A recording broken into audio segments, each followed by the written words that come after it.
قدر احباب السلام علیکم ورحمۃ اللہ وبرکاتہ۔ ماہ رمضان کی آمد تمام احباب کو مبارک ہو۔ گرامی قدر احباب، آج ہم آپ کی خدمت میں ماہ رمضان کے حوالے سے گفتگو کریں گے اور پورا مہینہ انشاءاللہ اسی حوالے سے گفتگو جاری رہے گی۔ جو ہمارا درس فقہ ہے وہ انشاءاللہ عید تک اور عید کے بعد تک انشاءاللہ موقوف رہے گا۔ رمضان المبارک کے اختتام کے بعد انشاءاللہ اس درس کو جو ہے فقہ کے درس کو دوبارہ شروع کیا جائے گا۔ گرامی قدر احباب، یاد رکھیں آج کا ہمارا موضوع ہے ماہ رمضان کا استقبال کیسے کریں۔ گرامی قدر احباب، یاد رکھیں رمضان المبارک کا یہ مہینہ اللہ تعالیٰ کی طرف سے جو ہے وہ رحمتوں کے خوشگوار جھونکوں کا مہینہ ہے، اور اس مہینے کے بے شمار فضائل اور بے شمار فائدے اللہ عز و جل نے ذکر فرمائے۔ اس کے حبیب کی زبان سے ہم نے بے شمار فائدے اور بے شمار جو ہے اس کے فضائل سنے۔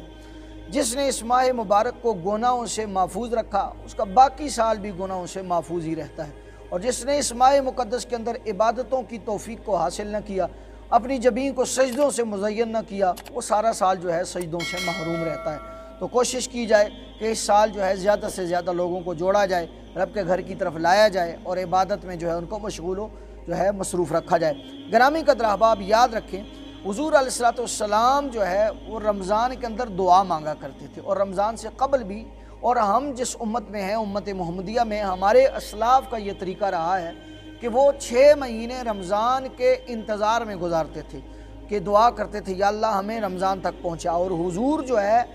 ان منجملہ جتنی بھی حضور کی تمام دعائیں ہیں، ان دعاؤں میں سے ایک دعا حضور کی یہ تھی، اللہم سلمنی الی رمضان وسلم لی رمضان وتسلمہ منہ متقبلا، کہ اللہ مجھے رمضان تک اور رمضان کو مجھ تک پہنچا دے اور تو اسے میری طرف سے قبول فرما لے، یعنی یا اللہ میری یہ دعا قبول فرما لے۔ اب ہم تھوڑے سے نکات ہیں جن کا تذکرہ کریں گے کہ ماہ رمضان کا استقبال کیسے کیا۔ یاد رکھیں گرامی قدر احباب، خالص توبہ اور دلوں کی صفائی جو ہے یہ ضروری ہے رمضان کے استقبال کے لیے۔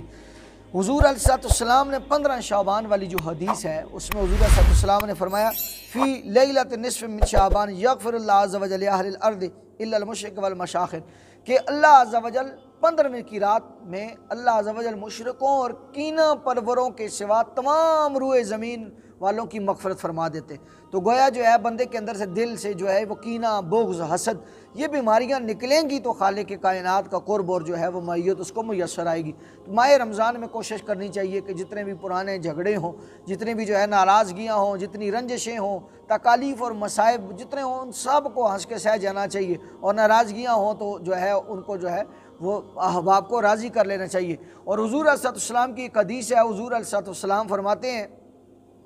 کہ لا يدخل الجنت قطات، جو شخص رشتہ داریاں توڑتا ہے اللہ اس کو جنت عطا نہیں کرے گا۔ تو ٹھیک ہے، کوشش کرنی چاہیے، انسان ہے، ہو جاتی ہے کسی سے غلطی، ایک سے نہیں تو دوسرے سے نہیں تو ایک سے غلطی ہوگی، تو جس سے غلطی ہو تو دوسرا بڑا دل کر کے جو ہے اس کو معاف فرمائے۔ گرامی قدر احباب، یاد رکھیں رمضان کی آمد سے خوش ہونا۔ حضرت انس بیان کرتے ہیں کہ ایک دفعہ رمضان کے موقع پر حضور علیہ السلام نے ارشاد فرمایا کہ رمضان کا مہینہ آ گیا ہے، اس میں ایک رات ایسی ہے جو 1000 مہینوں سے بہتر ہے، اور جو اس رات کی بھلائی سے محروم رہا وہ ساری بھلائیوں سے محفوظ جو ہے محروم رہا، اور اس رات کی بھلائی سے وہی محروم رہے گا جو حقیقی طور پہ محروم ہے۔ تو یہ ماہ رمضان کی آمد پہ خوش ہونا یہ مومن کا کام ہے، ٹھیک ہے۔ جو لوگ